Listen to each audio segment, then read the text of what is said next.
Toute la semaine, on va partir à la découverte des rives d'un fleuve très très beau, dont moins célèbre que la Loire peut-être, c'est le Cher entre la Creuse et l'Indre-et-Loire. Première étape aujourd'hui, dans la forêt de Troncet. Ce nom vous est peut-être familier, et oui, c'est le décor du Grand Maulne d'Alain Fournier, où d'ailleurs vous allez voir que presque rien n'a changé en un siècle. Du côté d'Épineuil-le-Fleuriel, Olivier Bertrand et Emmanuel Sarr. Le lieutenant Fournier, mort au combat dès septembre 1914, reconnaîtrait-il la terre de son enfance? Ces paysages autour d'Épineuil-le-Fleuriel, le Cher serpentant dans ce bocage vallonné, ce décor présent dans 32 chapitres du Grand Maulne. 1913, parution de son unique roman. 2013, un siècle a passé, mais certainement reconnaîtrait-il l'école où enseignait son père?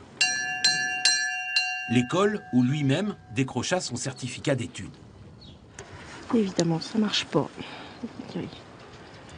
Il a gelé ma parole, c'est pas possible ce truc.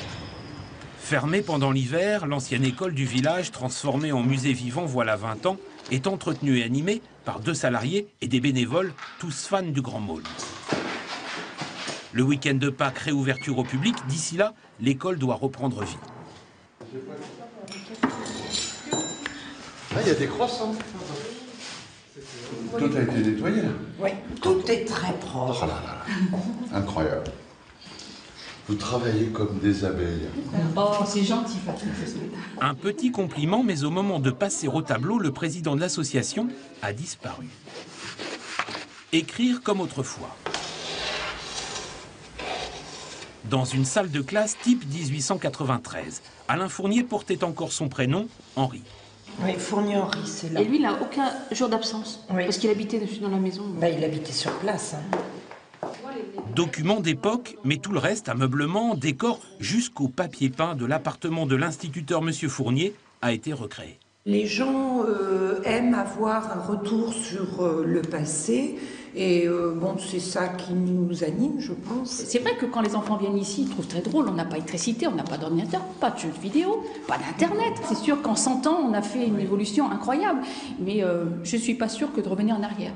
Rien que pour les femmes, repasser le linge. La lessive, c'était une horreur. Donc, vivre maintenant, je trouve ça très bien.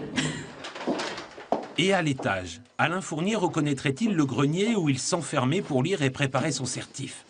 Quel choc aussi de se découvrir auteur sur le déclin, quasiment ringard dans son propre pays.